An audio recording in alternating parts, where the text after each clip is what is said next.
আসসালামু আলাইকুম। শুভ সকাল। সবাইকে স্বাগত জানাচ্ছি আমার দেশ আজকের লিড নিউজে। সঙ্গে আছি তাহমিনা তাসির। আমাদের আজকের লিড নিউজের শিরোনাম, মাদক অস্ত্র চোরাচালানের নিরাপদ করিডোর। নিউজটি লিখেছেন আব্দুল কাইয়ুম। চলুন দর্শক জেনে নেওয়া যাক লিড নিউজটির বিস্তারিত। ময়মনসিংহের হালুয়াঘাট ও ধোবাউড়া, নেত্রকোনার দুর্গাপুর ও কমলাকান্দা এবং শেরপুরের নালিতাবাড়ি, ঝিনাইগাতি ও শ্রীবর্দী উপজেলার বিস্তীর্ণ অঞ্চল বর্তমানে দেশের অন্যতম ঝুঁকিপূর্ণ ও অরক্ষিত সীমান্ত হিসেবে বিবেচিত হচ্ছে। ভারতের মেঘালয় রাজ্যের সঙ্গে সংযুক্ত দীর্ঘ এই সীমান্তের বাংলাদেশ অংশে নিজস্ব কাঁটাতারের বেড়া নেই। বিপরীতে ভারত আন্তর্জাতিক সীমারেখা বা জিরো লাইন থেকে প্রায় 150 গজ ভেতরে কাঁটাতারের বেড়া নির্মাণ করায় দুদেশের মাঝখানে তৈরি হয়েছে বিস্তীর্ণ উন্মুক্ত এলাকা। সীমান্তবাসীদের অভিযোগ, বছরের পর বছর ধরে এসব উন্মুক্ত অংশ নিরাপদ করিডোর হিসেবে ব্যবহার করছে সংঘবদ্ধ চোরাকারবারি চক্র। একই পথ দিয়ে অবৈধ অস্ত্র, মাদক, ভোগ্যপণ্য, গবাদি পশু ও অন্যান্য চোরাই মালামাল দুদেশের মধ্যে আনা নেওয়া হচ্ছে। উন্মুক্ত এই সীমান্ত এখন শুধু চোরাচালানের পথ নয়, মানবাধিকার ও জাতীয় নিরাপত্তার জন্য উদ্বেগের কারণ হয়ে দাঁড়িয়েছে। সীমান্তের অনেক স্থানে আন্তর্জাতিক সীমারেখা স্পষ্টভাবে চিহ্নিত নয়। পর্যাপ্ত সীমান্ত পিলার, সাইনবোর্ড কিংবা দৃশ্যমান চিহ্নের অভাবে স্থানীয় কৃষক, শ্রমিক, জেলে ও সাধারণ মানুষ অনেক সময় অনিচ্ছাকৃতভাবে আন্তর্জাতিক সীমা অতিক্রম করে ভারতের কাঁটাতারের বেড়ার কাছাকাছি চলে যান। স্থানীয়দের ভাষ্য, এ কারণে অতীতে বহু বাংলাদেশি ভারতীয় সীমান্তরক্ষী বাহিনী বিএসএফ এর হাতে আটক, নির্যাতন কিংবা গুলিবিদ্ধ হয়েছেন। আমার দেশের কয়েক মাসের অনুসন্ধানে সীমান্তের বিভিন্ন এলাকায় চোরাচালানের বিস্তৃত নেটওয়ার্ক, অবৈধ পণ্য পরিবহনের রুট, সীমান্ত কেন্দ্রিক বাজার ও নিরাপত্তা ঝুঁকির চিত্র উঠে এসেছে। সরেজমিন পরিদর্শন, ভিডিও ও আলোকচিত্র সংগ্রহ এবং স্থানীয় বাসিন্দা, ব্যবসায়ী, নিরাপত্তা বিশ্লেষক, অর্থনীতিবিদ ও বিজিবির দায়িত্বশীল কর্মকর্তাদের সঙ্গে কথা বলে পাওয়া তথ্যানুযায়ী এসব সীমান্ত দিয়ে প্রতিনিয়ত আগ্নেয়াস্ত্র, ভারতীয় ভোগ্য, শিল্প ও কৃষি পণ্য, মাদক, ওষুধ, মদ, গবাদি পশু সহ অন্যান্য চোরাই পণ্য বাংলাদেশে প্রবেশ করছে। অন্যদিকে বাংলাদেশ থেকেও মাছ, কৃষি পণ্য, প্লাস্টিক সামগ্রী, ঢাকাই জামদানি, মসলিন এবং বিদেশ থেকে চোরাই পথে আসা স্বর্ণ সহ বিভিন্ন পণ্য ভারতের ত্রিপুরা, আসাম, মেঘালয় ও মিজোরামে পাচার হচ্ছে বলে অনুসন্ধানে জানা গেছে। অর্থনীতিবিদদের মতে, ভারতের উত্তর পূর্বাঞ্চলীয় রাজ্যগুলো বাংলাদেশের সীমান্ত ঘেঁষা হওয়ায় সেখানে বাংলাদেশের কৃষি পণ্য, মাছ ও খাদ্যপণ্যের দীর্ঘদিনের বাজার রয়েছে। ভারতের মূল ভূখণ্ড থেকে এসব রাজ্যে পণ্য পরিবহনে দীর্ঘ পথ অতিক্রম করতে হয় এবং পরিবহন ব্যয়ও তুলনামূলক বেশি। বিপরীতে বাংলাদেশের সীমান্তবর্তী এলাকা থেকে একই ধরনের পণ্য কম সময়ে ও কম খরচে সংগ্রহ করা সম্ভব। এই চাহিদার সুযোগ নিয়ে কিছু অসাধু ব্যবসায়ী ও আন্তঃসীমান্ত চোরাকারবারি চক্র অবৈধ বাণিজ্য নেটওয়ার্ক গড়ে তুলেছে। ময়মনসিংহ, নেত্রকোনা এবং শেরপুরের ভারতীয় সীমান্ত জুড়ে কোথাও পাহাড়ি টিলা, কোথাও ঘন বনাঞ্চল, কোথাও নদী, ছড়া, আবার কোথাও বিস্তীর্ণ উন্মুক্ত জমি।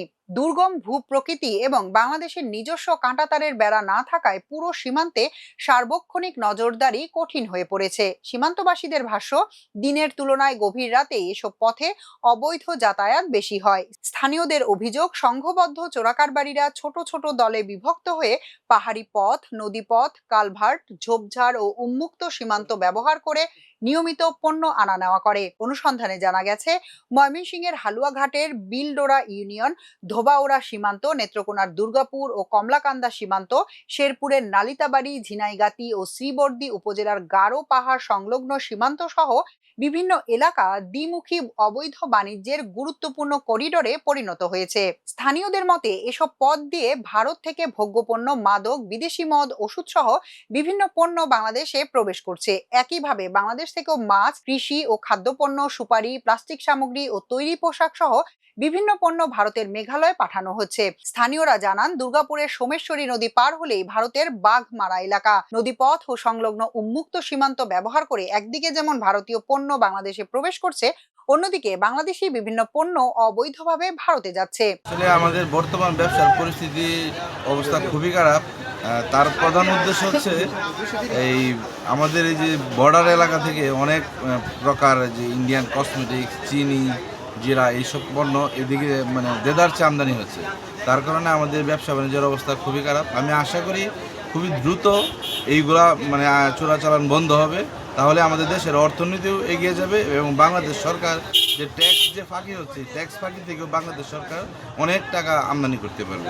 আমাদের এখানে যদি ইন্ডিয়ান কসমেটিক পণ্য যদি না আসে, তাহলে আমাদের দেশীয় পণ্যটা বিক্রি করতে সহজ হয় এবং আমাদের দেশীয় পণ্যটা বিক্রি করে কিছু লাভবান হওয়া যায় আর কি। দেশীয় পণ্যটা বিক্রি হইতো, আমাদের দেশীয় পণ্যটা বিক্রি করলে দেশে টাকাটা থাকতো।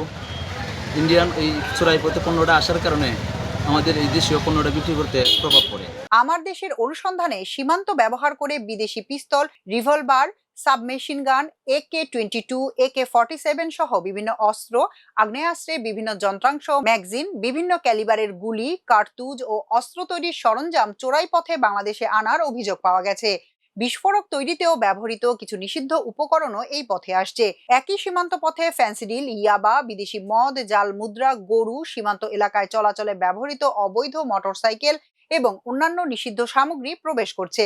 এছাড়া চোরাই পথে আসা পণ্যের তালিকায় রয়েছে চিনি, জিরা, মরিচ, হলুদ, গুঁড়া দুধ, বিস্কুট, চকলেট, জুস, প্রসাধনী, সাবান, শ্যাম্পু, ডিটারজেন্ট, খেলনা, মোবাইল ফোন ও যন্ত্রাংশ, রেডিও ও টেলিভিশনের যন্ত্রাংশ, সাইকেল ও মোটরসাইকেলের যন্ত্রাংশ, সুতা, মিক্সড ফেব্রিক্স, 3 পিস, কম্বল, জুতা, duplex board, news print, craft paper, cigarette paper, ফর্মিকা sheet, ceramic পণ্য, স্যানিটারি ওয়্যার, স্টেইনলেস স্টিলের সামগ্রী, মার্বেল স্ল্যাব, টাইলস ও তামাকজাত সহ অন্যান্য ভোগ্য ও শিল্প পণ্য।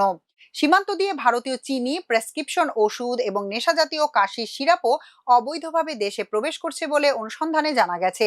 নাম প্রকাশ না করার শর্তে চোরাকারবারি চক্রের এক সদস্য জানান, ভারতীয় thalidomide capsule, tapentadol tablet, dopamine injection, বিভিন্ন ব্যথানাশক ও স্নায়ুরোগের ওষুধ, চিকিৎসা সরঞ্জাম এবং ব্রুনোকফ সি, চকোপ্লাস ও উইন করোরেক্সের মতো কাশির সিরাপ চোরাই পথে দেশের বিভিন্ন এলাকায় পৌঁছে দেওয়া হচ্ছে। অনুসন্ধানে আরও উঠে এসেছে, প্রায় প্রতি রাতেই ভারতের মেঘালয় ও ডাউকি সীমান্ত সংলগ্ন বিভিন্ন অরক্ষিত রুট ব্যবহার করে ভারতীয় গরু বাংলাদেশে আনা হয়। পরে নির্জন স্থানে গরুগুলো জড়ো করে ছোট ট্রাক, পিকআপ কিংবা অন্যান্য যানবাহনে দেশের বিভিন্ন পশুর হাটে পাঠানো হয়। ভারতীয় এসব গরু বৈধ দেখাতে সীমান্তবর্তী অস্থায়ী বাজার ও পশুর হাটের ইজারাদারদের কাছ থেকে গরু বিক্রির রসিদ সংগ্রহ করা হয়। পরে গরুর সঙ্গে ওই রসিদ দেখিয়ে সীমান্তবর্তী সড়কের চেকপোস্ট পার করা হয়। সীমান্ত দিয়ে ভারত থেকে কাটা বা পরিত্যক্ত মানব চুল পাচারের ক্ষেত্রেও বাংলাদেশ গুরুত্বপূর্ণ ট্রানজিট রুটে পরিণত হয়েছে বলে অনুসন্ধানে জানা গেছে। এসব চুলের একটি অংশ স্থানীয় কারখানায় ব্যবহার হলেও উল্লেখযোগ্য অংশ বিভিন্ন মাধ্যমে বিদেশে পাঠানো হয়। উইগ শিল্প সংশ্লিষ্টদের তথ্যানুযায়ী গত এক দশকে বাংলাদেশে উইগ, হেয়ার এক্সটেনশন, কৃত্রিম দাড়ি, গোঁফ ও আইল্যাশ তৈরির শিল্প দ্রুত সম্প্রসারিত হয়েছে। দেশীয়ভাবে সংগৃহীত চুল দিয়ে চাহিদা পূরণ না হওয়ায় দীর্ঘদিন ধরেই ভারতীয় মানব চুলের উপর নির্ভরশীল ছিল এই শিল্প। তবে ভারত কাঁচামাল হিসেবে মানব চুল রপ্তানিতে কড়াকড়ি আরোপ করার পর সীমান্ত দিয়ে চোরাই পথে চুল আনার প্রবণতা বেড়েছে। চীন, থাইল্যান্ড, ইন্দোনেশিয়া সহ পূর্ব এশিয়ার আরো কয়েকটি দেশের উৎপাদনকারীরাও বাংলাদেশ থেকে মানব চুল ও উইগ সংগ্রহ করছেন। সীমান্তে গড়ে উঠেছে ভারতীয় পণ্যের বাজার। সীমান্ত দিয়ে শুধু অবৈধভাবে পণ্য প্রবেশই নয়, এসব পণ্য বিক্রির জন্য সীমান্তবর্তী এলাকায় গড়ে উঠেছে অস্থায়ী ও স্থায়ী বাজার। স্থানীয়দের দাবি, ভারতীয় বিভিন্ন চোরাই পণ্য এসব বাজারে প্রকাশ্যে বিক্রি হচ্ছে। কম দামে পণ্য পেতে আশপাশের জেলা তো বটেই, দেশের বিভিন্ন প্রত্যন্ত অঞ্চল থেকেও ক্রেতারা নিয়মিত এসব বাজারে আসছেন। ফলে সীমান্ত কেন্দ্রিক এসব বাজার ধীরে ধীরে চোরাই পথে আসা পণ্যের বড় বিপণী কেন্দ্রে পরিণত হয়েছে। ময়মনসিংহের হালুয়াঘাট উপজেলার গাবড়াখালী গারো পাহাড় পর্যটন কেন্দ্র সংলগ্ন এলাকা ও নেত্রকোনার দুর্গাপুর উপজেলার বিজয়পুর সীমান্তে বিজিবি ক্যাম্প সংলগ্ন এলাকায় এমন বাজারের সন্ধান পাওয়া গেছে। প্রতিদিন সকাল থেকে সন্ধ্যা পর্যন্ত এসব বাজারে বিপুল সংখ্যক ক্রেতার সমাগম ঘটে। অনেকে ব্যক্তিগত ব্যবহারের জন্য কিনলেও একটি বড় অংশ পাইকারি দরে পণ্য কিনে দেশের বিভিন্ন জেলায় নিয়ে বিক্রি করেন। অনুসন্ধানে জানা গেছে, ময়মনসিংহ, নেত্রকোনা এবং শেরপুর সীমান্ত দিয়ে শুধু ভারতীয় পণ্যই বাংলাদেশে প্রবেশ করছে না, বরং বাংলাদেশ থেকেও বিভিন্ন পণ্য অবৈধভাবে ভারতে যাচ্ছে। এসব পণ্যের মধ্যে রয়েছে বিদেশ থেকে অবৈধ পথে আনা স্বর্ণ, রূপা, ইলিশ সহ বিভিন্ন প্রজাতির মাছ, শুটকি, ধান, চাল, আলু, বিভিন্ন কৃষি পণ্য, খাদ্যপণ্য এবং মেলামাইন ও প্লাস্টিক পণ্য। নিরাপত্তা বিশ্লেষকদের মতে, ময়মনসিংহ, নেত্রকোনা এবং শেরপুর সীমান্তে চোরাচালান এখন আর বিচ্ছিন্ন অপরাধ নয়, এটি একটি সংঘবদ্ধ আন্তঃসীমান্ত নেটওয়ার্কে পরিণত হয়েছে।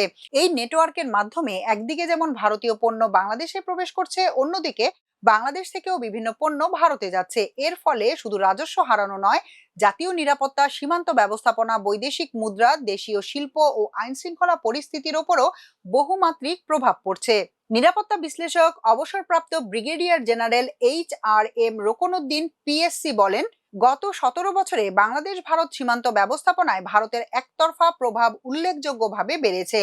আন্তর্জাতিক সীমান্ত ব্যবস্থাপনার ক্ষেত্রে দুদেশের বিদ্যমান চুক্তি, সীমান্ত নির্দেশিকা ও পারস্পরিক সমঝোতার প্রতি সম্মান দেখানো অত্যন্ত গুরুত্বপূর্ণ। কিন্তু বাস্তবে সীমান্তের বিভিন্ন এলাকায় BSF এর কর্মকাণ্ড নিয়ে বাংলাদেশের দীর্ঘদিন ধরেই প্রশ্ন ও উদ্বেগ রয়েছে। সীমান্তে প্রাণহানির ঘটনাগুলো দুদেশের সম্পর্কের ক্ষেত্রে একটি বড় মানবিক ও কূটনৈতিক ইস্যু হয়ে দাঁড়িয়েছে।